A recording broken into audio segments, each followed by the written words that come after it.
들자 이별이라더니 오늘로서 저녁 시간 작별의 시간을 맞이했습니다.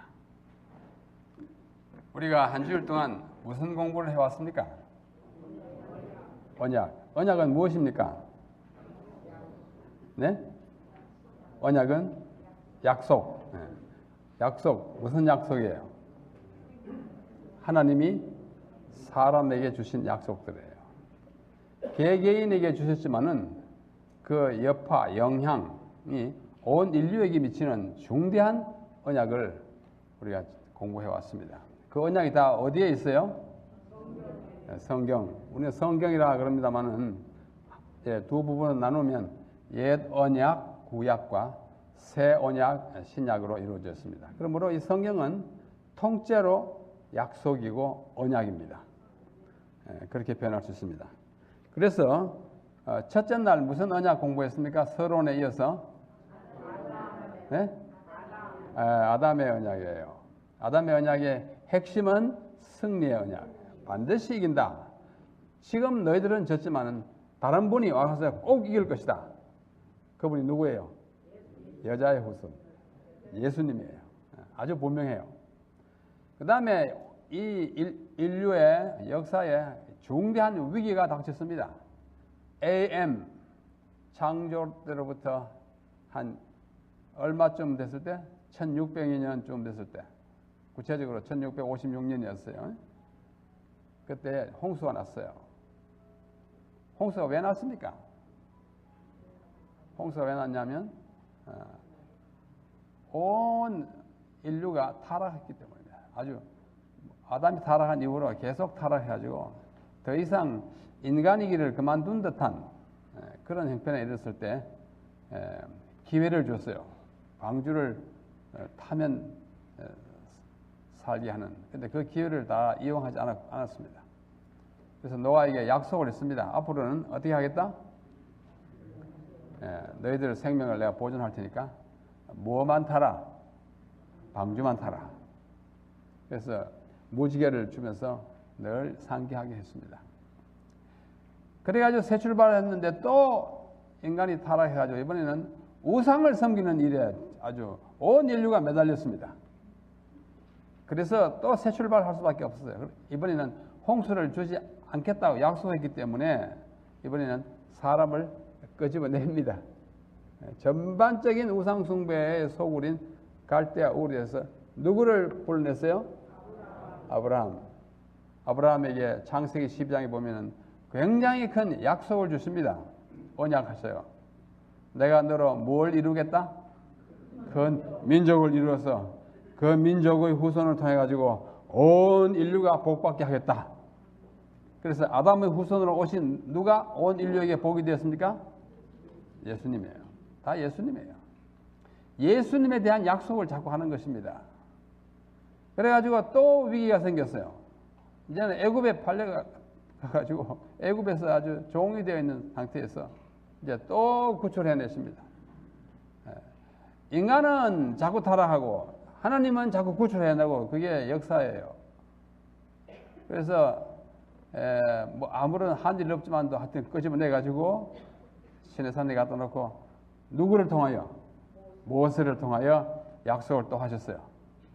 이번에 약속은 이제는 너희들이 자유민이 되었으니 좀 인간답게 살아라 하고 주신 율법의 언약이에요. 그래서 모세의 언약은 핵심이 뭐예요? 율법. 율법 중에서도 가장 중심되는 율법은 십계명. 십계명 중에 특별히 하나의 사인으로 주신 것은 뭐예요? 안식일이에요. 성경 아주 분명합니다. 이건 뭐 안식일 교인이 지어낸 거 아니에요. 안식일 교인도 이 책에 굴복하여 안식일이 참 중요하다. 안식일 지키기 어려워요. 미국은 좀 쉽지만 한국은 아주 어려워요. 요즘 조금 쉬워졌어요. 5일 근무제 해가지고. 그래도 어려워요. 군대 가서도 어렵고 학교도 어렵고 그래요. 그러나 이렇게 하라 했으니까 해보는 거예요. 네? 최선을 다해서 해보는 것입니다. 그러고 나서 이제 세월이 많이 흘러가지고 한 40년의 세월이 흐릅니다. 그런 다음에 출애굽 때에 애굽에서 나온 백성들은 거의 다 죽었어요. 40년 후기 때문에. 그 다음에 나올 때 어리거나 젊은 사람들과 광야 40년 이동하는 사이에 태어난 아이들로 구성된 새 민족이 이제 가나안에 들어갑니다. 그렇게 되겠죠? 예, 이전 시대는 다 지나가고 이제 시내산에서 그렇게 혁혁하고 아주 장엄하게 강림하시던 하나님의 모습을 본 기억이 있는 사람들은 다 죽었어요. 이제 광야에서 태어난 초기에 태어난 아이는 40살 되고 한 중간쯤 태어난 아이들은 이제 20살이 됐을 때 가나안에 들어가기를 눈앞에 두고 하나님께서 이 모세를 통하여 모세도 이제 못 들어가게 됐어요. 여러 가지 하나님께서 원하지 않는 일을 해가지고 내가 안 되겠다. 일단은 죽어야겠다 해서 죽습니다. 비스가 산에서 죽죠. 그래서 가나안에 들어가서 정말 애굽에서 구원받은 사람답게 살아라는 것을 재강조합니다. 재강조하는 책이 무슨 책이냐면 신명기예요. 신명기 참 중요한 책이에요. 유대인들은 히브리인들은 신명기를 줄줄줄줄 외우다시피 합니다. 왜요? 너무나 중요한 것들이 있어요. 거기에 10계명을 다시 반복하기도 하고 그 밖에 가나안에 들어가서 꼭 지켜야 할 주요 사항들을 모세를 통하여 쭉 말씀하시는데 연설 형식으로 말합니다. 설교 형식이라고 해도 괜찮아요. 이 신명기에는 모세가 한 길고 짧은 설교 몇 편이 있게요? 4편이 있어요. 그 4편 가운데 마지막 부분에 가면 아주 중대한 언약을 또 하나 발표합니다. 그것이 모압 언약이에요. 모세를 통해서 주신 두 번째 언약인데 전에는 시내산에서 했기 때문에 시내 언약이라고 그러고 이번에는 모압 땅에서 했으니까 모압 땅 언약이라 그렇게 말하는데 둘 다 모세의 언약이고 모세를 통해서 둘 다 내용은 같거나 재강조하는 것이에요. 한번 오늘 공부하겠습니다. 그래서 모압 땅의 모세의 언약은 팔레스타인 언약이라고도 합니다. 팔레스타인에 들어가거든 이렇게 하라는 것이기 때문에 모압 땅의 언약이라고도 읽고 모압 땅은 주어진 지명이고 팔레스타인은 이것을 지켜야 할 곳 들어가서 있는 땅 이름이 팔레스타인에서 이렇게 저렇게 일컬어집니다. 이 언약의 핵심은 뭐냐면 확증의 언약이라고 저는 부르고 싶습니다.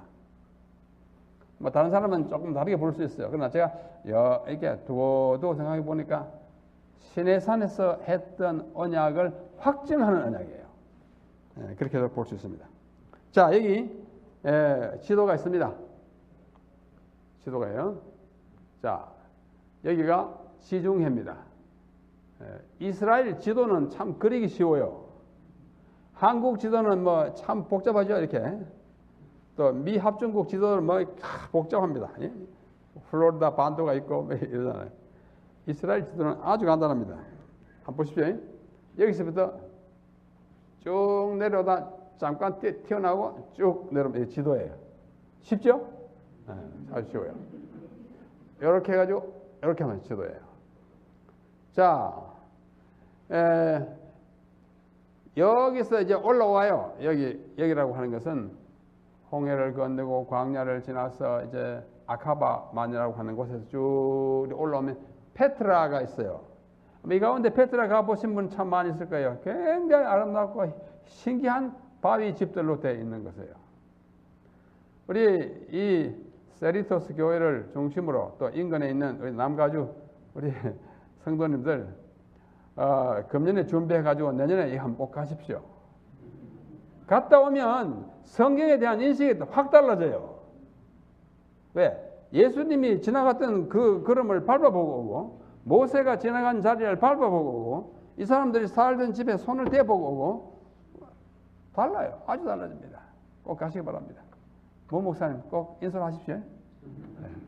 자, 그래서 페트라가 아주 아름다운 곳인데 이 페트라를 지나가지고 쭉 올라오면 여기가 모압이에요. 여러분들이 잘 아시는 룻의 고향이 모압이에요. 모압 땅으로 그 엘리멜렉하고 나오미가 이제 곡식 없어가지고 이제 좀 피난을 할까 곡식 찾아간 곳이 모압이에요. 그 조금 올라가면 여기가 암몬이에요.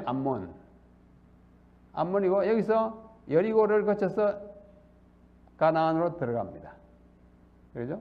그 다음에 나중에 남북 왕국이 갈립니다. 남쪽은 유다, 북쪽은 이스라엘 이렇게 돼요. 여기는 에돔, 모압, 암몬. 여기는 이스라엘, 여기는 유다, 여기는 뭐 블레셋이고 이래요. 여기에서 이제는 강을 건너서 들어가면 팔레스타인 가나안인데 모세는 이 모압 땅 여기 비스가 산에서 죽습니다.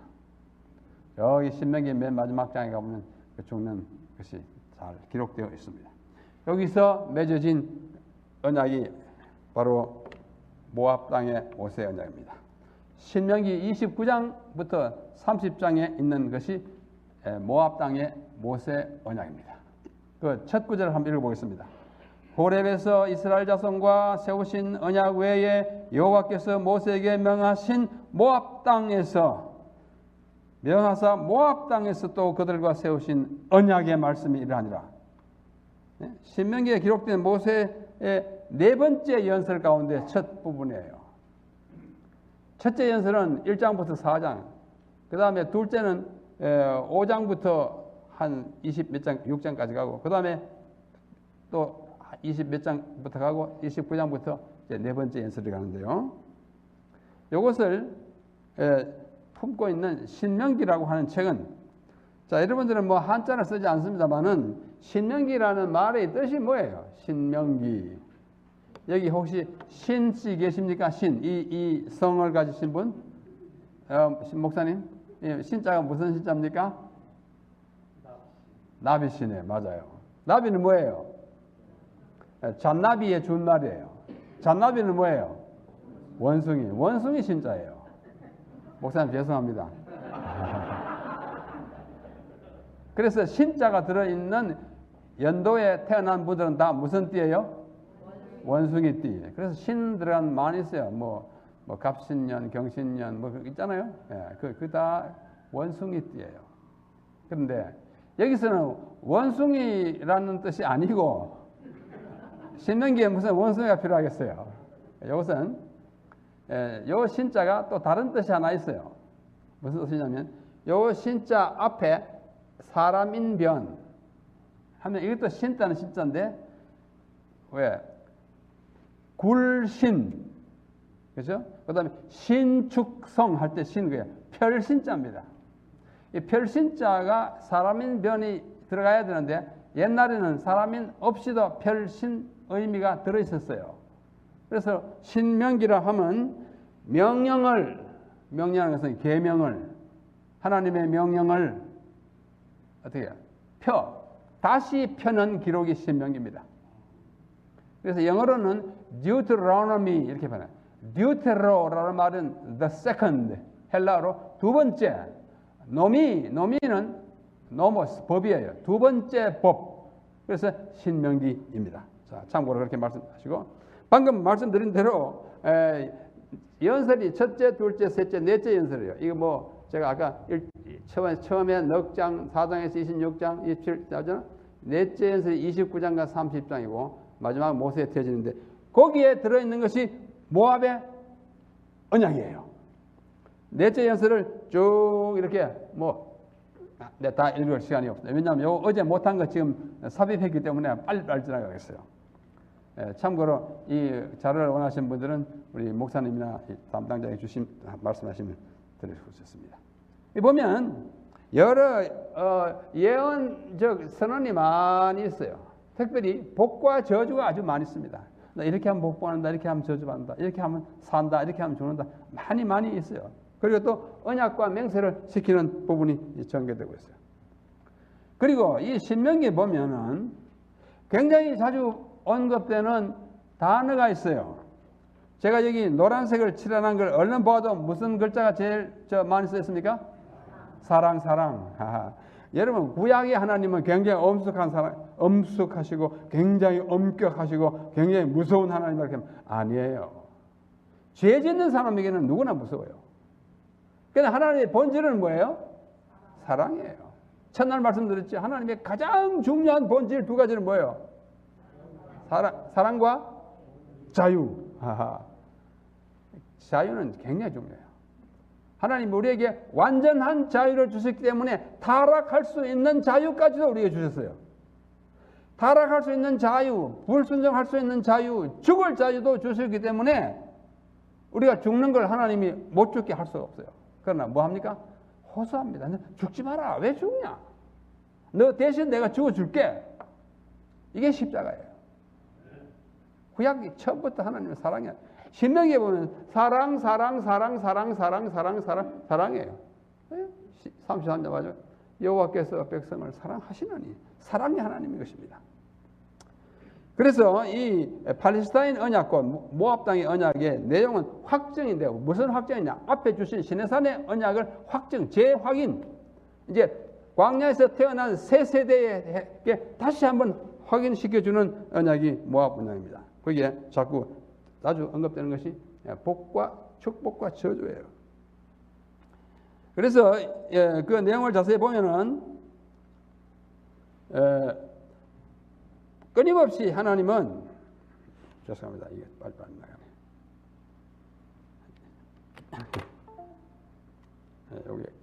여기 들어있으면 또 안 되더라고요. 감사합니다. 아까 말한 모압이 여기서 지금 주어진 것입니다. 한번 지나갑니다. 그것이 아까 29장 1절을 읽었습니다만은 여기에요. 호렙은 시내산의 일부입니다. 같은 산이에요. 성경에 이름 두 개 있는 산이 많이 있어요. 느보산, 비스가산 같은 산인데 느보산은 크고 비스가산은 그 일부이고 시내산은 크고 그 중에 한 봉우리가 호렙이고 뭐 그런 식이에요. 호렙에서 시내산에서 이스라엘 자손과 세우신 언약 외에 영어로 in addition to the covenant 새롭게 주신 것은 확실해요. 그래서 그 배경이 뭐냐 하면 광야 시대에 이제 새로운 세대가 나타났고 옛 세대는 다 죽었기 때문에 앞으로 들어가서 이스라엘 백성들이 지켜야 할 것을 재강조, 재확인하는 것입니다. 거기에는 이스라엘뿐만 아니라 이방인도 많이 참여하도록 되어 있고 또 오늘날이라는 단어를 아주 많이 반복합니다. 오늘날 이 단어 횟수가요. 창세기에는 22회, 출애굽기에는 12회, 레위기에는 3회, 민수기 1회인데 신명기에는 74회입니다. 오늘 어쩌면 모세의 상투어일지도 몰라요. 그러나 오늘이 중요해요. 우리의 신앙에 있어 오늘은 제일 중요합니다. 그래서 신명기에 아주 반복되는 단어가 오늘을 현재를 강조하는. 자, 자꾸 지나가겠어요. 천년왕국 있고 뭐 이스라엘 백성 전체와 온 이방까지 다 이렇게 포함해가지고 이 언약이 해당되고 또 중요하다는 사실을 이야기 쭉 하고 있습니다. 시간 관계로 지나갑니다. 그래서 모압 땅에 세운 언약의 표징이 뭐냐면 축복과 저주예요. 여러 번 저주, 축복 나오고 복과 저주 자꾸 나오고 생명과 사망이 나와요. 그래서 그 중에 대표적인 구절을 모아서 표징. 자, 이 언약은 뭐와 뭐에 관한 것이냐면 복과 저주에 관한 것이에요. 그러나 내용은 시내산의 언약입니다. 너희가 이것을 지키면 복 받고 살고 안 지키면 어떻게 해요? 복 못 받고 저주 받고 죽으니 뭐에 맡긴다? 너의 결정에 맡긴다. 자유에 줬어요. 자유의 법입니다. 자, 신명기 신학이 사랑이라는 걸 쭉 이야기했습니다. 그러므로 모압 땅의 언약은 내용은 시내산의 언약과 똑같은데 그것을 새로운 각도에서 너희들에게 강조하는 그 언약이 모압 언약이었다고 그렇게 이해하면 되겠습니다. 자, 오늘은 무슨 언약이었습니까? 다윗의 언약이에요. 다윗의 언약. 그리고 예레미야의 새 언약도 해야 내일 신약의 새 언약을 할 수 있습니다. 자, 빨리 가겠습니다. 다윗의 언약의 핵심은 왕국, 나라의 언약이에요. 나라를 주겠다. 여러분, 나라가 무엇입니까? 나라가 뭐예요? 나라는 백성이 있는데 그 백성을 다스리는 왕이 있을 때 그것을 나라라고 해요. 왕 없으면 나라 아니에요. 왕 없으면 나라 아닙니다. 통치자 없으면 나라 아니에요. 그냥 사람들이에요. 사람이 나라가 되기 위해서는 통치자가 있어야 합니다. 왕이 있어야 합니다. 그래서 왕국이라고 그렇게 자주 말을 하고 있습니다. 자, 여기 한 조각 있습니다. 다윗이에요. 굉장하죠? 다윗이 크라운 썼어요. 뒤에 후광도 막 나고 이렇게 호를 잡고 왕권을 행사합니다.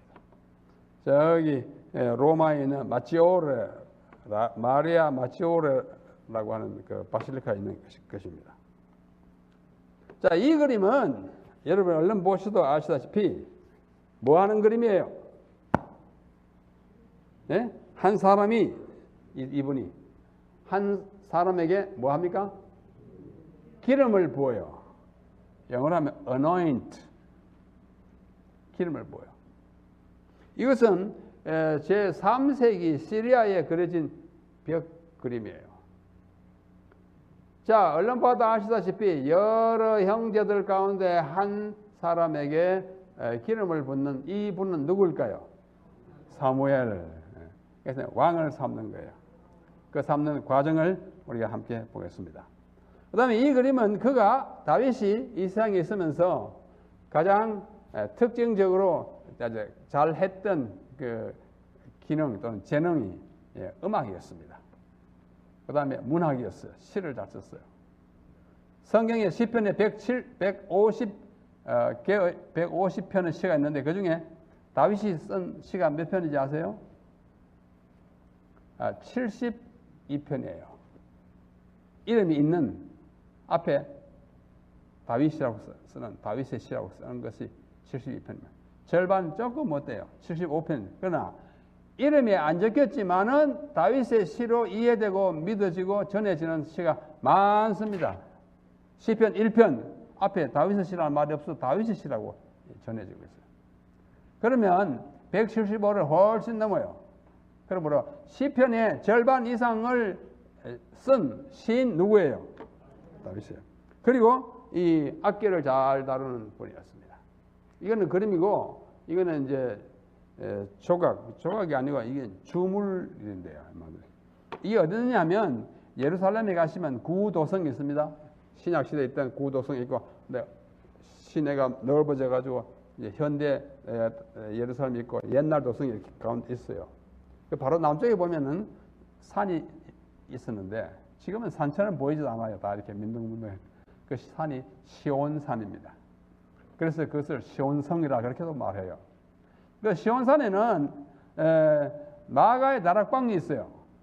마가의 다락방 바로 앞에 길가에 이 주물 다윗이 이 하프 같은 악기를 수금을 연주하는 모습을 갖고 있어요. 이게 왕관이 쓰여 있고 한데요. 이게 한 15년 전까지는 없었습니다. 제가 어제 말씀드린 대로 여러 번 예루살렘은 뭐 10번도 들어갔어요. 없다가 한 15년 전부터 이게 딱 세워졌어요. 그러므로 근래에 세워진 것인데 역시 하나의 음악가로서 연주가로서의 다윗의 모습을 보여주는 것입니다. 자, 이 다윗의 언약을 세워주신 역사적 배경은 이제 새 왕조의 시작이 되는 것입니다. 왜 새 왕조입니까? 왜 새 왕조인 거 아니? 그 앞서 왕 있었는데 그 왕이 실패했어요. 그 왕 이름이 무엇입니까? 사울. 사울은 어느 지파관이? 베냐민 지파의 왕이었는데 아주 기골이 장대하고 아주 잘생겼었어요. 그런데 정말 세상적으로 또 육신적으로 잘난 사람들은 조심해야 돼요. 이 사울이 자기 잘난 거 믿고 좀 이렇게 경거망동하다가 성경에 기록된 것만으로도 두 가지 큰 실수를 저지릅니다. 하나는 사무엘상 13장에 기록되어 있고 하나는 사무엘상 15장에 기록되어 있어요. 사무엘상 13장에는 이분이 제사장인 사무엘이 와야 제사를 드리는데 사무엘이 출장 가고 없어요. 그래서 뭐 내가 제사장보다 더 높은데 내가 드리면 어때 하고 자기가 성전에 들어가서 분향을 합니다.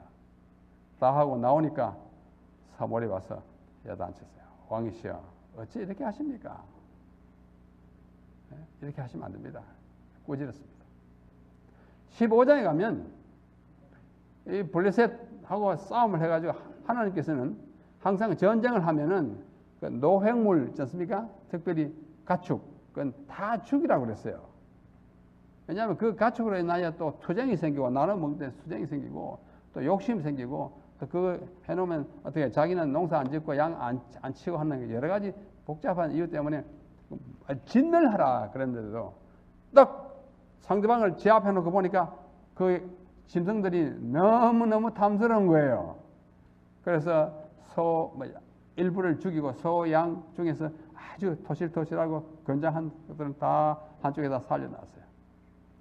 사울이 와가지고 사무엘이 와서 또 뭐라 그럽니다. 왕이시여 왜 이렇게 하십니까? 그때 된 이유가 뭐예요? 여호와께 제사 드리려고 남겨놨습니다. 그럴듯해요 안 해요? 네. 그럴듯해요. 그러나 사울은 그때 굉장히 엄중한 꾸중을 합니다. 왕이요 하나님이 이렇게 하지 말라는데 왜 이렇게 하십니까? 그때 15장 22절 그 유명한 거예요. 뭐예요? 순종이 뭐보다 낫고? 제사보다 낫고 듣는 것이 수양의 기름보다 낫다. 순종하세요. 왕께서 하나님의 말씀을 순종하지 않고 하늘을 버렸으니 하나님도 당신을 버렸습니다. 그것은 중대한 선언입니다. 너 이제 왕권을 상실할 거다. 왕권을 상실한다는 말은 그때까지는 세습제인 그 당시에 모든 왕이 세습 할아버지, 아버지, 아들, 손자 이렇게 내려가잖아요. 이제 당신도 더 이상 앞으로 왕이 오래 못하고 당신의 아들 왕이 못됩니다. 굉장히 엄숙한 선언을 받고 이 사울은 전쟁터에 나가서 죽지 않습니까? 그 아들과 함께 죽습니다. 이러한 실패한 왕의 뒤를 이어서 하나님께서 새로운 왕조를 시작하는 거예요. 새 왕조를 시작하는 것입니다. 사울 같은 사람은 잘생겼지만 안 되겠다 그거예요. 네. 순종 잘하는 사람, 비록 좀 모자라도 순종 잘하는 사람, 자기 능력 믿지 아니하고 하나님 의지하는 사람, 이런 사람을 왕으로 세우기를 하나님이 작정하십니다. 그래가지고 세워진 왕이 다윗이에요. 그래서 다윗이 새로운 왕권을 확립하게 되는 것입니다. 시간 많이 걸렸어요. 자, 여기 그렇게 해서 가지고 아주 튼튼한 왕국을 만드는데 저기 헤브론이라고 하는 예루살렘으로부터 한 시간 반 차 타고 쭉 내려가면 그 옛날 도시가 있어요. 거기서 7년 반을 이 왕은 왕인데 떠돌이 왕이 됐어요. 왜? 예루살렘에 들어갈 수가 없어. 그 깍진을 치고 있는 이방인들 때문에. 그러한 7년 반 후에 예루살렘을 탈환해가지고 거기서부터 아주 영원한 왕국의 기초를 놓습니다. 그러니까 40년 동안 왕노릇을 했는데 국가의 기초를 잘 놓고 그 아들 솔로몬에게 왕위를 계승시킵니다. 자, 그렇게 했을 때에 하나님께서 다윗에게 중대한 언약을 발표하십니다. 그게 다윗의 언약이에요. 사무엘하 7장에 나와 있습니다. 7장 8절부터 쭉 있어요. 제가 그 구절을 읽겠습니다. 그러므로 이제 내 종 다윗에게 이처럼 말하라. 이 선지자 나단을 통해서 가서 말씀했어요. 만군의 여호와께서 이처럼 말씀하시기를 내가 너를 목장 곧 양을 따르는 데서 취하여 내 백성 이스라엘의 주권자를 삼고 뭐 하다가요? 양치다가 네가 어디를 가든지 내가 너와 함께 있어 내 모든 대적을 내 앞에서 멸하였은즉 이제 왕국의 기초를 튼튼히 놓았은즉 세상에서 존귀한 자의 이름같이 내 이름을 존귀케 만들어 주리라. 내가 또 내 백성 이스라엘을 위하여 한 곳을 정하여 저희를 심고 지금까지 떠돌이 생활했으니까 이제는 딱 붙박이로 심고 움직이지 않고 정착된 백성으로 만들겠고, 또 저희로 자기 곳에 거하게 하여 다시 옮기지 않게 하며, 이제는 유랑 생활 그만하고 악한 유로 전과 같이 저희를 해하지 못하게. 악한 유랑 그 원주민들이 아주 많이 괴롭혔어요. 여러분 다 아십니다. 그 나발 같은 사람도 다윗을 아주 우습게 여기다가 나중에 봉변당했죠. 전에 내가 사사를 명하여 내 백성 이스라엘을 다스리는 때와 같지 않게 하고, 사사시대가 지나갔지 않습니까? 사사시대의 특징이 뭐예요?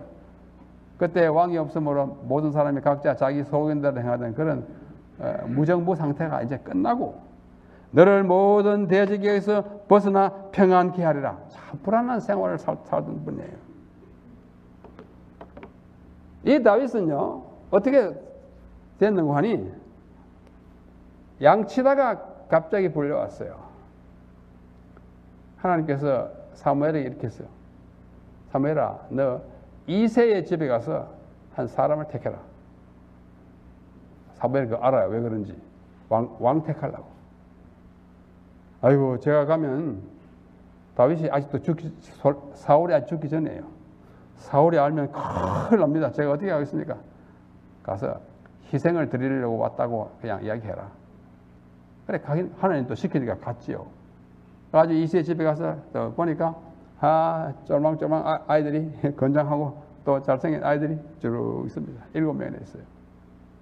그래서 거기 있는 사람들이 놀라가지고, 이거 사무엘 선지자이자 제사장이 또 오니까 놀라가지고, 어떤 일로, 어떻게 좋은 일로 왔습니까? 나쁜 일로 왔습니까? 묻습니다. 좋은 일이다. 자, 내가 하나님께 희생을 드리려고 하는데 너희들 다 조용해라. 하고는 한 사람 한 사람 묻습니다. 마지부터. 네? 야, 보니까 참 잘생겼다 싶어요. 그런데 하나님께서 성령을 통하여 이 사무엘에게 말합니다. 아니라고. 얘는 아니야. 얘가 길 것 같은데? 아니라니까. 아니에요. 둘째, 얘인가? 아니래요. 셋째, 아니라. 넷째, 다섯째, 여섯, 일곱, 다 아니래. 그럼 이 집의 아들 이게 모두냐? 그랬더니 모두래. 모두를 하려고 가만 생각하니까, 저 말째가 어디가 있어요? 저기 풀밭에서 양 틀면, 우리 말째 하나 더 있습니다. 그래? 그럼 빨리 가서 사람 보내서 불러오더라 그랬어요. 딱 들어오는데 어떻게 해요? 지금 나이는 제일 어리고 지금 양 풀 뜯어먹이다 왔으니까 온몸에 양이 오줌도 묻고 막 시커먼 어디까 이게 들어오는데 보니까 얼굴은 그런데도 잘생겼어요. 그때 성령을 통해서 사무엘에게 말씀합니다. 이가 그니, 우리말 성경이잖아요. 이가 그니. 그게 무슨 뜻이에요? 예? 얘가 거의다 그거예요. 이가 그니. 우리 경상도 사투를 하면요, 야가 가다. 야가 가. 우리 이 목사님 무슨 뜻인지 알아요? 야가 가다. 야가 가예요. 누구예요? 다윗이에요. 그래서 뭐 꼼짝없이 기름을 탁 붓는 장면이 아까 그 장면이에요. 여기 보십시오. 뭐 제가 쓴 영어지만 좀 엉터리일지 모르겠어요. While working in the field, feeding the sheep. 풀밭에서 들에서 일하고 양을 먹이는 사이에 David was called back home. 집으로 다윗은 불려와가지고 suddenly, 갑자기 he was anointed to be a king.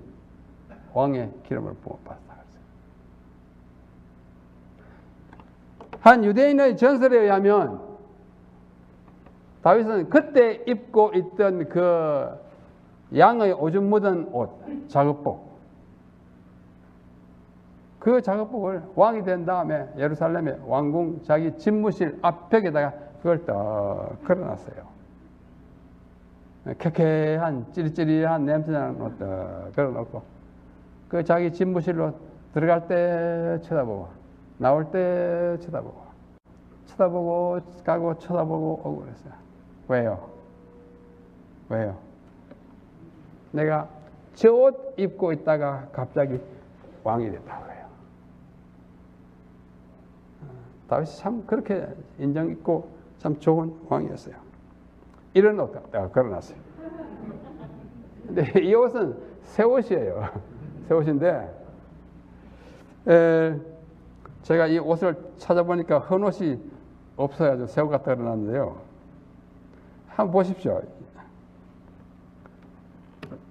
이게 나올지 안 나올지 잘 모르겠어요.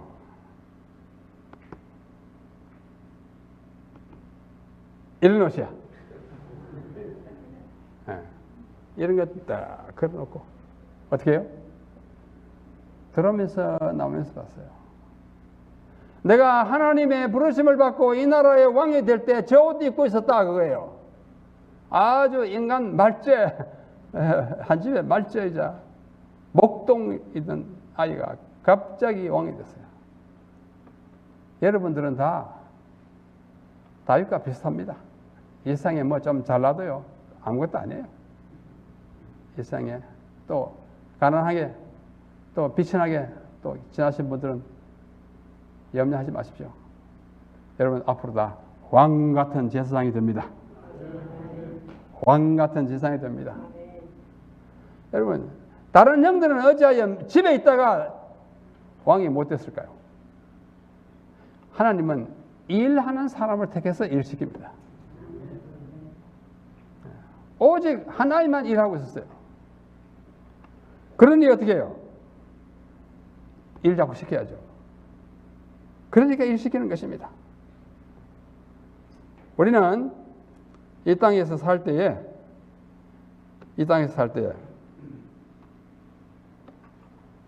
일할 때 일하다가 주님을 만나야 됩니다. 여러분 예수님이 하신 비유 가운데 두 사람이 밭에서 일할 때 어떻게 해요? 그 중에 한 사람은 올림을 받고 한 사람은 뒤에 쳐졌어요. 올림을 받은 사람은 구원받은 사람이에요. 주님 오실 때, 인자가 오실 때. 두 여인이 집에서 매를 갈 때 인자가 오실 때 한 사람은 들림을 받아가고 한 사람은 뒤에 쳐졌어요. 주님의 재림은 장소에 따라 맞이하는 것이 아닙니다. 저는 우리 재림 성도들 가운데 섣불리 너무 어린 아이를 산으로 데려가는 것은 저는 반대입니다. 시골도 좋아요. 그러나 아주 깊은 산속에 들어가서 어떻게 해요? 자기들만 주님을 맞이하겠다고 생각하면 좀 답답합니다. 저는 1961년에 침례를 받았습니다. 제가 침례를 받자마자 제가 살던 도시에는 엄청난 입산 바람이 불었습니다. 저보다 먼저 또는 더 어른이신 분들이 그때 많이 산으로 갔어요. 그때 저는 참 부러워했습니다. 저는 어려서 못 가고 갈 능력이 있어서 못 갔는데 저분들은 틀림없이 주님의 재림을 맞이하겠다. 왜? 그때 소위 노아 홍수설이라고 하는 설이 있어가지고 1844년 재림 운동으로부터 노아의 때 그저께 공부한 대로 120년을 거의 다 더했어요. 참 엉뚱한 계산이에요. 1844에다 120년을 거의 다 갖다 붙여가지고 1964년에 주님 오신다는 거예요. 그런데 저는 61년에 침례를 받았어요. 몇 년 후에 주님이 오세요? 3년 후에요. 제가 그 다음에 이제 62년에 대학을 가면은 졸업도 하기 전에 주님이 오세요. 그러면 대학 갈 필요 있어요, 없어요? 없어요. 그때부터 공부 놓았습니다. 공부 놓았어요. 왜? 대학 포기하고 이제 고3까지 됐으니까 졸업이나 하자. 그런 마음으로. 우리의 종말론은 장소 종말론이 아닙니다. place eschatology 아니고 person eschatology. 이 모든 것이 이렇게 부러지리니 너희가 어떠한 사람이 되어야 마땅하냐이지 어디가 있어야겠느냐 아니에요. 저는 산에 들어가는 거 찬성합니다. 연세에 따라서. 그러나 어린아이들 데리고 들어가는 거는 저는 반대예요. 걔들은 공부해야죠. 공부하다가 어디서 주를 맞이해야 돼요? 학교에서 맞이해야죠. 농사 짓는 분들은 아까 그 사람처럼 밭에서 맞이해야 합니다. 또 아낙네들은 집에서 맞이해야 돼요. 상인들은 마켓에서, 군인들은 병영에서 맞이하도록 준비해야 하지. 재림의 징조를 살피기 전에 개인의 성품을 살펴야 합니다. 이것이 그리스도께서 가르치시는 종말의 이야기인 것입니다. 이러한 다윗에게 이렇게 말씀하십니다. 여호와가 또 내게 이르노니 여호와가 너를 위하여 다윗을 위하여 집을 세우고, 이 집이 뭐예요? 우리가 사는 집이에요. 그걸 포함하지만은 히브리어 집이라는 단어가 바이트예요. 바이트가 되고 끝에 다른 말로 하면 베이트가 돼요. 베이트레헴, 빵의 집이 베들레헴 아닙니까? 빵집에서 빵이 나왔잖아요. 인류를 먹이는 빵. 베들레헴은 참 의미 있는 지명이에요. 이 바이트라고 하는 히브리어 단어는 많은 의미를 가지고 있어요. 우리가 사는 집, 바이트예요. 또 가문, 바이트예요. 또 왕가도 집 같잖아요. 바이트예요. 여기서 집은 자기가 사는 그 집 아니에요. 집을 세운다는 말은 왕가를 세운다는 뜻입니다. 내 수완이 차서 내 조상들과 함께 잘 때 네가 죽으면 내 몸에서 날 자식을 내 뒤에 세워 그 나라를, 나라가 나오잖아요. 나라에 대한 언약이 다윗의 언약이에요. 나라를 경고케 하는 거예요. 내 이름을 위하여 집을 건축할 것이, 아하, 이 집은 또 무슨 집이에요? 성전이라는 집이에요. 전부 바이트예요. 그 당시에 단어가 세분되지 않아서 그래요. 또 그 나라의 위를, 이는 위아래 위가 아니고 보는 바와 같이 벼슬 위, 이 보좌 자리를 말합니다. 보좌를 영원히 경고케 하리라. 나는 그 아비가 되고 그는 내 아들이 되리니 제가 만일 죄를 범하면 내가 그 사람 막대기와 인생 책찍으로 징계를 하려니와 내가 네 앞에서 패한 사울에게서 내 은총을 빼앗은 것 같이 그에게서는 빼앗지 아니하리라. 이 다윗의 아들이 솔로몬인데 솔로몬이 참 은총을 많이 입은 분이에요. 엄청난 전무후무한 지혜를 받은 분이 아니에요. 또 전무후무한 보화와 휘황찬란한 이 부요를 누렸던데 그 생활은 너무나 지저분해요. 예? 너무나 지저분해요. 이방신을 막 고루고루 다 섬겼어요. 인간이 망령이 돼도 그렇게 되는 참 이상해요. 솔로몬만큼 참 하나님 보시기에 배은망덕한 사람 없어요. 다 아시죠? 뭐 천령의 처첩을 거느리고 그런 사람 있어요? 그러나 그렇다도 내 인생 막대기로서 맨맨을 할지니 이게 뭐라고 그래요? 스팽크를 할지라도 사울처럼 패하지는 않겠다. 아, 하나님 참 압도적인 사랑이에요. 그래서 솔로몬이 그래서 또 구원 얻어요. 그 다음에 내 집과 왕가와 가문과 내 나라가, 국가가 내 앞에서 영원히 보존되고 내 위가, 그 보좌가 영원히 경고하게 하리라 하셨다 하라. 나단이 이 모든 말씀과 이 모든 묵시대로 다윗에게 고하니라. 사무엘하 7장 8절로 17절. 이게 다윗의 언약이에요. 정말 굉장한 언약입니다.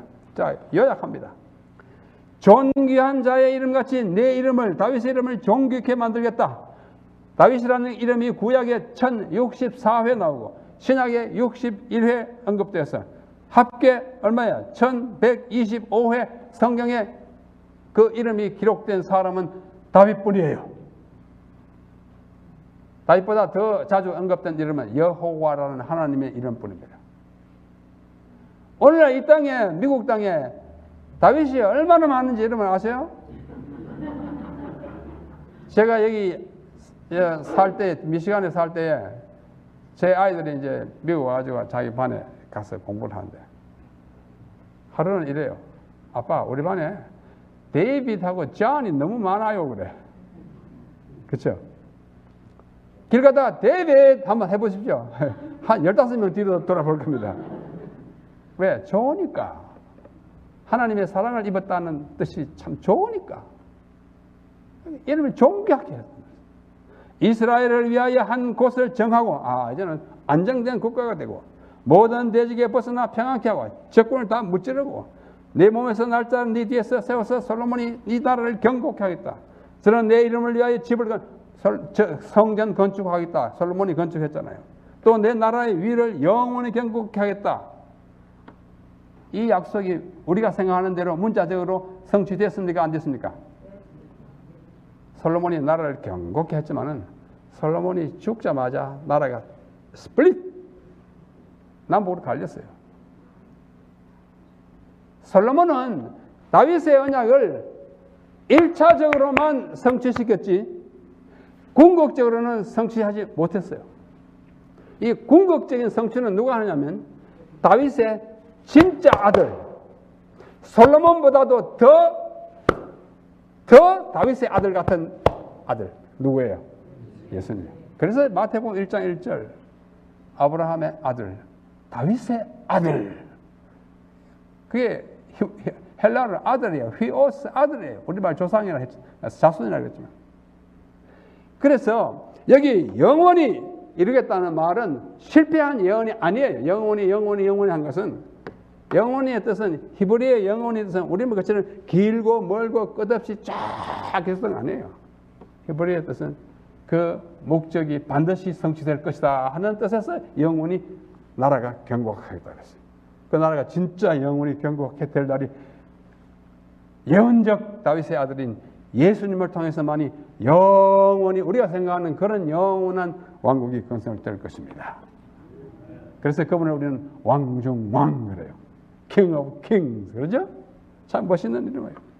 나는 그의 아비가 되고 그라 범죄할지라도 어떻게 해요? 인생 채찍으로 즐겨만 하지 죽이지 않겠다. 정말 은혜스러운 하나님의 약속이 솔로몬이 그런 나쁜 짓을 많이 해도 살려줬어요. 내 집과 나라가 영원히 보존되고 내 위가 영원히 하는 말이 이게 다윗의 언약인 것입니다. 다윗이 이 사람 누구예요? 골리앗. 엄청난 전과를 올려요. 사울의 죽인 자는 천천히요 다윗의 죽인 자는 만만이다 그랬잖아요. 저 한 사람 거꾸로 때리므로 10,000명을 그거랑 마찬가지예요. 다른 장군들이 다 벌벌 떨고 못 나가는데 이 소년 다윗이 딱 나가지고 물로 들어가지고 해가지고 그를 처치하지 않습니까? 그런 다윗도 어때요? 완전해요 안 해요? 이 여자 이름이 뭐예요? 바세바. 인간은 다 연약합니다. 바세바예요. 이 다윗이 죽어서 다윗의 무덤입니다. 아까 말씀드린 마가의 다락방 그 2층에 가보면 바로 여기 있어요. 이 안에 다윗의 시체가 있는 건 아니에요. 기념묘라 그렇게 말합니다. 뭐 시체가 어떻게 되는지 몰라. 지금부터 3,000년 전 사람이니까. 이때 보면 이게 뭐 히브리 글자만 써놨어요. 에? 이거 뭐 할렐루야도 있고 여기 보면 다윗 여기 다윗입니다. 히브리 글자 다윗 그죠? 여기는 멜렉이라는 말은 king, 데이빗 king of Israel. 여기 이스라엘이에요. 이스라엘의 왕 다윗의 묘다. 한번 보시면 참 실감이 날 것입니다. 뭐 할렐루야 참 많아요. 여기도 할렐루야. 그가 그런 내용의 시를 많이 썼기 때문에. 다윗의 이름이 존귀한 되리라고 말씀하셨고 아까 말씀드린 대로 성경에 1125회 룻기에 2번 사무엘상에 288번 구약에 신약에 이렇게 존귀한 이름 사랑받는 이름 만인이 탐하는 이름 그렇게 됐어요. 다시 한번 아주 압축하면 뭐예요? 영원이라는 말을 해가지고 그 보좌와 집과 나라가 영원히 견고하게 되겠다. 누구를 통하여? 1차적으로는 솔로몬을 통하여 궁극적으로 완성적으로는 앞으로 올 다윗의 자손 예수 그리스도를 통하여 될 것을 약속하신대. 그 다윗의 약속의 궁극적인 성취자는 예수님이에요. 아담의 약속의 언약의 궁극적인 성취자는 예수님이에요. 노아의 언약의 궁극적인 성취자는 예수님이에요. 아브라함의 궁극적인 성취자는 예수님이에요. 모세의 궁극적인 성취자는 예수님이에요. 예수님이에요. 다 예수님이에요. 예수님을 향하여 화살표를 탁 던지는 거죠. 전을 건축하겠다. 이게 정말 중요해요. 전을 건축하겠다. 이상과 같은 약속을 아무런 조건 없이 발표하고서 무조건적인 약속입니다. 노아의 약속이 무조건적이고 아브라함의 약속이 무조건적이듯이 다윗의 약속도 무조건적이에요. 아무리 실수해도 이 약속을 이루는 것입니다. 이게 예루살렘 남쪽에 있는 돌로 된 이 언덕인데 요 위에 다윗의 궁전이 있습니다. 이 고고학자들이 지금도 여기서 작업을 많이 해요. 이거 봤잖아요. 이 부분을 많이 봐가지고 다윗이 살았던 궁전의 그 터를 발견했습니다. 그 터에 기초해서 그린 재구성된 다윗의 왕궁 모습이 이렇습니다. 꽤 높겠죠? 아마 여기 어디쯤 이렇게 침범하다가 이렇게 내려다보면서 아마 바세바의 모습을 보지 않나 생각합니다. 자, 이 다윗이에요. 뭐 화가들이 그린 그림이 정확하진 않지만은 뭐 이렇게 다윗이라고 그린 분이 있습니다. 이거는 조각상이죠. 물맷돌을 들고 있는 조각상이에요. 이게 뭐라고 하신지 아시죠? 다윗의 별. 제가 몇 사람 물어봤는데 이게 왜 다윗의 별이나 했더니 잘 몰라요. 저도 아직 잘 몰라요. 다윗의 별을 해가지고 아주 이 디자인을 좋아합니다. 그래서 이런 목걸이 같은 데도 이렇게 하고 마침내 그 나라 이스라엘 국기에도 들어가 있고 국기 다윗의 별. 국기에 들어갈 만큼 중요한 것은 뭐예요? 다윗이 우리 왕이다 그래요. 우리의 조상이다 그래요. 자, 다윗의 언약의 목표는 누구냐면 예수 그리스도예요. 마태복음 1장 1절. 다윗의 아들 예수 그리스도, 예수님을 다윗의 아들로 와야 하는 것입니다. 그 다음에 이 다윗이 또 다시 예언돼요. 여기 에스겔서 37장에 보면 에스겔은 언제 사람이에요? 다윗은 BC 10세기 사람이고 에스겔은 BC 6세기 사람이에요. 몇 년 차예요? 400년 후의 사람인데 이 에스겔이 다니엘처럼 바빌론의 포로로 잡혀가서 계시를 받는 그 가운데 37장에 이렇게 말합니다. 내가 내 종 야곱에게 준 땅 곧 그 열조가 거하던 땅에 그들이 거하되 그들이 그 자자 손손이 영원히 거기에 거할 것이요 내 종 다윗이 영원히 그 왕이 되리라. 이게 뭐예요? 이 다윗이 누구예요? 400년 전에 그 다윗 아니에요. 죽었는데 무슨 다윗이에요? 뭐 부활할 수는 있겠죠. 이 다윗은 진짜 다윗은 예수님이에요. 다윗보다도 더 다윗스러운 다윗은 예수님이에요. 앞으로 진짜 다윗이 나타나가지고 영원히 왕이 되리라. 예수님이 영원한 진짜 그거는 문자적으로 영원한 왕이에요. 그래서 다윗은 예수님의 하나의 그림자 같은 존재예요. 뭐로서? 왕으로서. 이 표상적 인물이에요. 그분은 어떤 분인가? 영원한 나라와 경관 왕권을 가지신 분이 바로 예수님인 것입니다. 예수님이에요. 이것이 구약의 비밀이에요. 다윗의 언약의 핵심은 왕궁의 나라입니다. 나라를 건설하는 거예요. 우리 주님이 이 땅에 나라를 건설하십니다. 그죠? 그래서 우리 주기도문도 뭐라고 그럽니까? 하늘에 계신 우리 아버지시여 이름이 거룩하게 이름을 받으시며 뭐가 임하옵시며? 나라가 임하옵시며 나라가 Thy kingdom come 당신의 나라가 임하기를 비나이다 그거예요. 이 나라는 그리스도께서 왕으로 다스릴 영원한 나라인데 그 나라의 희미한 그림자가 다윗의 이 땅의 왕국이었어요. 그리고 이 다윗의 언약의 표징은 성전을 건축하고 견고한 보좌를 가진 분인데 1차적으로 희미하게 아주 서툴게 이룬 분이 솔로몬이고, 온전하고 완벽하게 궁극적으로 이룬 분이 예수님이에요. 예수님은 어떻게 했어요? 이 성전을 헐라 내가 사흘 만에 일으키겠다 그랬죠? 어디서? 요한복음 2장에서 그랬어요. 예수님은 자신을 성전이라고 그랬어요. 성전을 일으키는 분, 성전을 짓는 분, 참된 하나님을 모시는 집을 짓는 분이 예수님이 참된 성전 건축자입니다.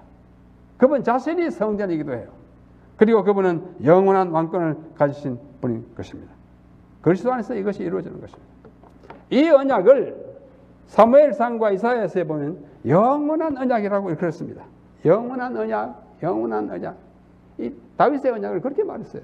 영원한 언약을 세우셨고 다윗에게 허락한 확실한, 여기도 영원한 언약이 누구면 다윗에 가는 것이에요. 사무엘하 여기서도 영원한 무슨 언약, 끝끝내 이루어질 언약이다 그거예요. 누구를 통하여? 예수 그리스도를 통하여. 그러므로 이 언약도 영원한 언약인 것입니다. 자, 남아있는 조금 이제 시간이 갔지만은 예레미야의 새 언약 공부하고 마치겠습니다. 간단히 하겠습니다. 그래서 다윗으로부터 세월이 많이 흘러갔어요. 다윗이 BC 10세기의 사람인데 반하여 예레미야는 BC 6세기의 사람이에요. 이스라엘 왕조가, 유다 왕조가 다 망하고 바벨론으로 잡혀가고 남아있던 백성들은 애국으로 피난가고 거의 팔레스타인 이스라엘 땅은 아주 텅 비게 되었어요. 포로를 3번이나 잡아갔잖아요. 처음에 BC 605년에 주로 왕족을 많이 잡아갔어요. 그때 포함된 사람이 다니엘입니다. 두 번째 597년 제2차 포로에는 제사장들 몽땅 잡아갔어요. 그때 잡혀간 사람이 에스겔이에요. 3차 586년에는 왕과 나머지 사람들 대신들 다 잡아갔어요. 남아있는 게 뭐예요? 왕족이 아닌 사람, 제사장이 아닌 사람, 백 없는 사람, 지식도 없는 사람, 돈도 별로 없는 사람 남았어요. 근데 그 중에 이제 이 사람들을 그래도 통치해야 하니까 총독을 세워놨지 않습니까? 근데 총독이 밉다고 또 사람들 죽였어요. 나머지 사람들 안 되겠다 싶어 애굽으로 다 도망갔는데, 그때 남아있는 선지자가 누구냐면 예레미야예요. 예레미야 참 불쌍해요. 선지자 가운데 가장 불쌍한 사람이에요. 나라는 뺏기고 성전은 무너지고 왕들은 잡혀가고 제사장, 자기도 제사장인데 다 가버리고 혼자 남았어요. 넌 이 사람들 케어하라고. 그런데 다 또 가버리니까 뭐 텅 빈 자리에 무슨 선지자를 합니까? 또 따라갔어요. 그 성전 무너진 거 보고 하염없는 눈물을 흘잖아요. 그게 예레미야 애가잖아요. 아주 이 골이 내 눈물로 가득 찼다고 표현하면서 그는 울었어요. 영어로 The weeping prophet 이렇게 말해요. 우리는 눈물의 선지자예요. 비통한 눈물을 쏟았습니다. 애가 보십시오. 눈물 없이는 못 읽는 성경 구절이에요. 그런데 설상가상으로 애굽에 따라가가지고 동족을 따라서 같이 따라가요. 선지자는 자기 백성이 가는 데 따라가야 합니다. 죽은 데 가서 따라가야 돼요. 거기 가서도 이 사람들이 완악해 못 돼가지고 하나님의 말씀을 자꾸 전하니까 그만 그를 때려 죽었습니다. 예레미야는 애굽에서 맞아 죽었어요. 비참한 난로입니다. 그래서 서로 할 거 없습니다. 주님이 그의 영혼을 일으키실 것입니다. 하늘에 큰 상이 있을 것입니다. 그 선지자가 남긴 하나님의 기별, 예레미야 31장 31절부터 34절이에요. 자, 보겠습니다. 이 예레미야가 주신 새 언약은 그 핵심이 심령의 언약이에요. heart, 심령이에요. 한번 읽어보겠습니다. 왕조는 몰락하고 이제 율법이 해이해지고 돌비에 새겨진 율법이 아주 무력해져. 뭐 지성소 안에 넣어놓으니까 보이지도 않고 지키지도 않고 엉망으로 해가지고 나라가 망했잖아요.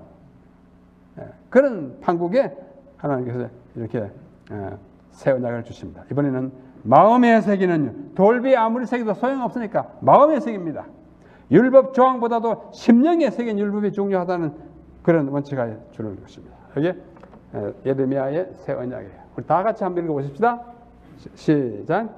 나 여호와가 말하노라. 보라, 날이 이르리니 내가 이스라엘 집과 유다 집에 새 언약을 세우리라.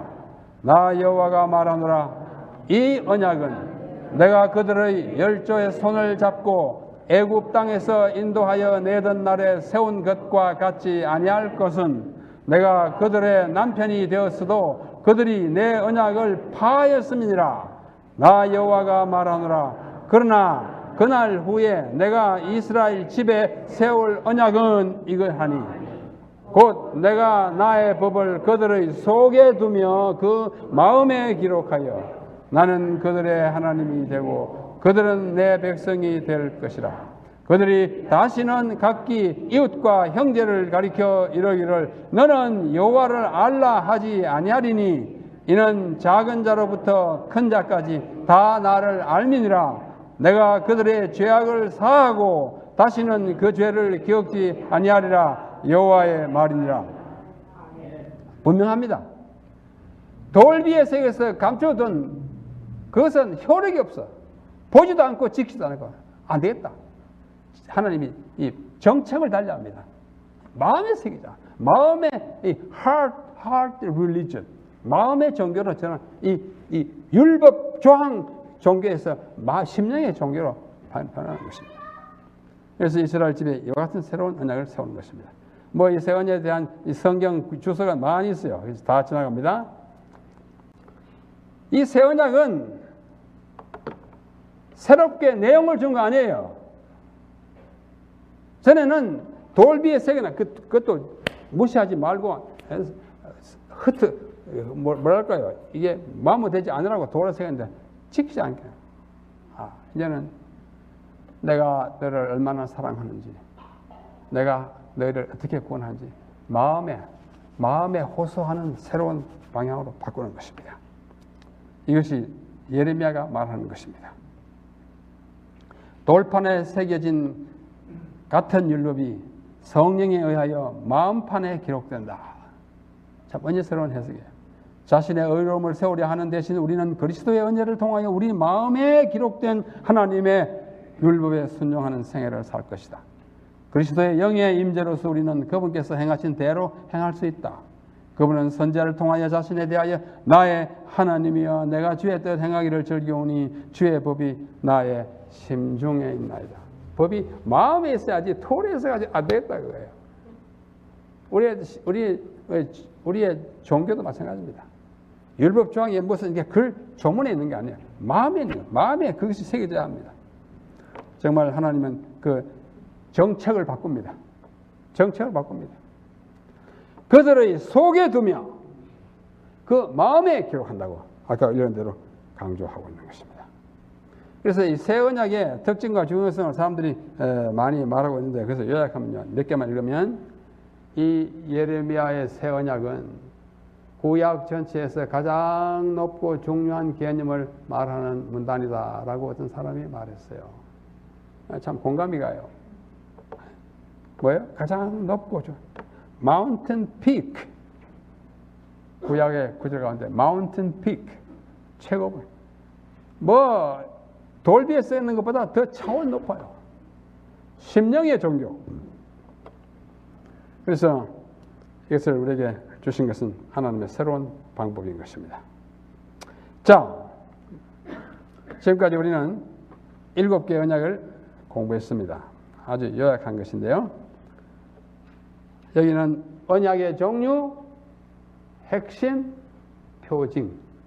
제 나름으로 정리한 것이니까 혹 다르게 할 수 있어도 괜찮다고 생각합니다. 아담의 언약은 승리의 언약이요. 표징이 여자의 후손이야. 분명합니다. 여자의 후손이라 해야 돼요. 남자로 말미암아 난 아들은 메시아가 될 수 없어요. 노아의 언약은 보존, 생명을 절대로 내가 더 이상 해치 않겠다. 무지개. 아브라함의 언약은 민족이 그 혈통을 순수하게 보존해서 그 민족 가운데서 메시아가 나게 하기 위해서 할례를 받겠어요. 메시아가 온 후로는 할례가 더 이상 소용없습니다. 왜? 메시아가 와버렸는데. 그죠?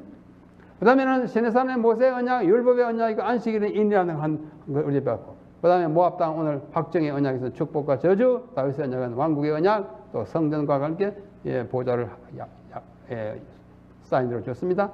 예레미야 새 언약은 심령의 언약이고 마음에 기록한 것입니다.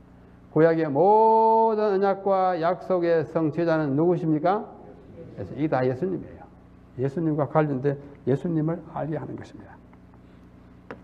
자, 지금 이건 제가 만든 것이 아니라 어느 책을 보니까 이렇게 잘 요약했는데 제가 전적으로 동의하지는 않지만은 참 잘 생각하기 때문에 여기다 요약해서 아담의 언약과 노아의 언약은 아브라함의 언약에서 언약에 통합됩니다.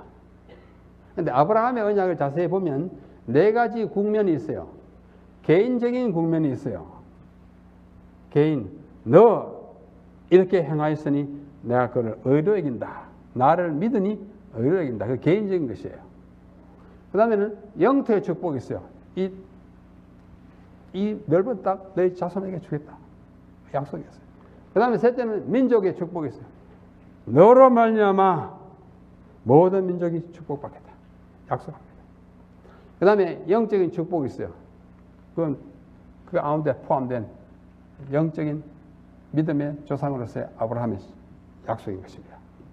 이것이 그 다음에 있었던 시내산의 언약, 모압의 언약, 다윗의 언약, 그 다음에 새 언약이 개인의 축복은 시내산의 언약과 아주 결부되는 것이 거의 제가 보기에는 확실해요. 왜? 근데 살래 죽을래? 복 받을래? 복 안 받을래? 개인의 선택이 다르거든요. 아브라함이 믿음이 개인적인 믿음입니다. 그 믿음을 우리가 물려받긴 해도 우리의 것이 돼야 돼요. 그 다음에 있었던 영토의 확장, 모압 땅을 내다보면서 다시 한번 이게 다 차지할 거다. 그때 이렇게 살아라. 이게 모압 땅이네. 그 다음에 민족의 축복은 다윗의 언약을 통해서 왕국이 정립되지 않습니까? 다 연결되는 것 같아요. 그 다음에 영적인 축복은 그리스도의 새 언약이 내일 아침에 우리가 공부하게 된 새 언약인데 이 시내산의 언약은 돌에 새겼지만은 이제는 마음에 새기는 새 언약으로 이렇게 성화합니다. 성화해요. 성화하는데 이 모든 약속이 어떻게 되느냐? 자, 보십시오. 모두 예수 그리스도의 새 언약에 다 포함되고 성취되고 완성되는 거예요. 그게 이 책의 이야기예요. 그게 이 책의 이야기입니다. 그래서 성경이란 무엇인가?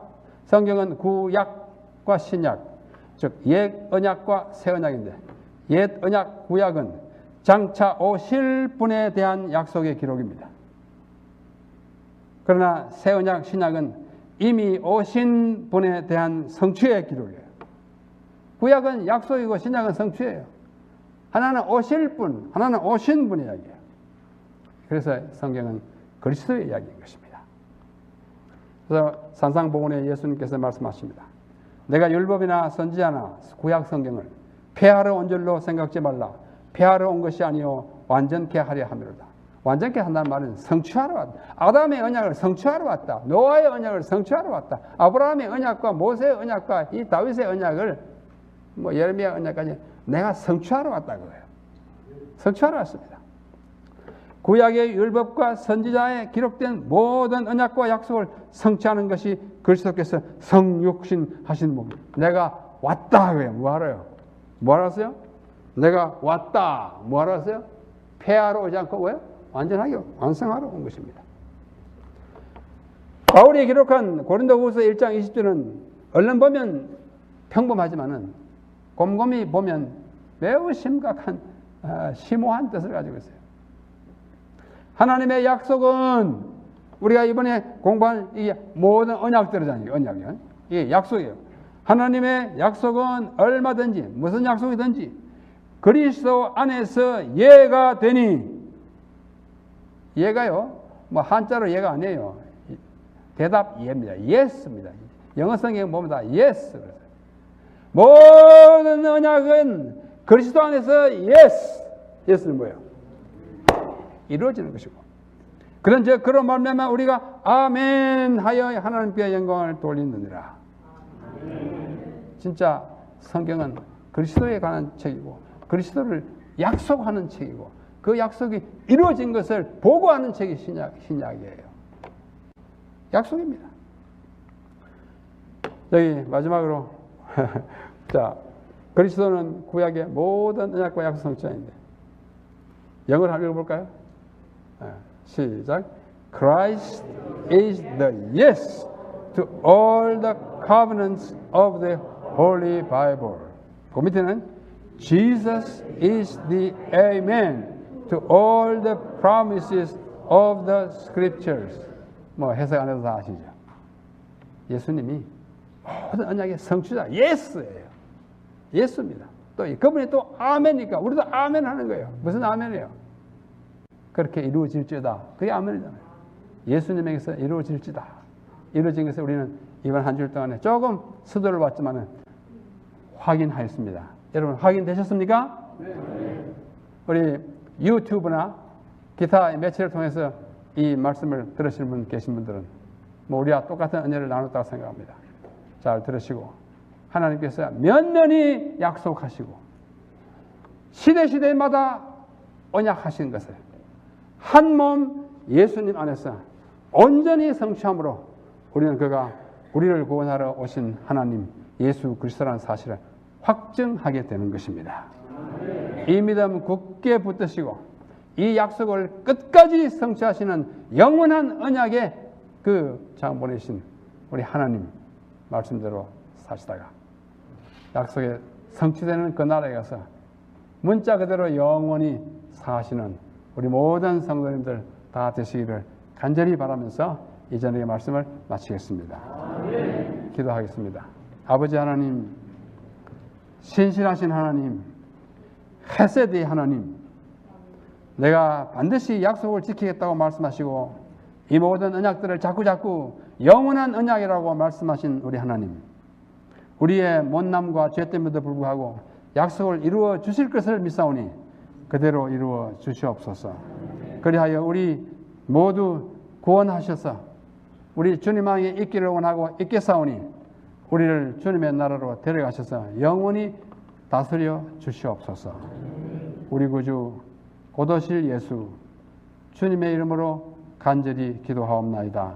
아멘.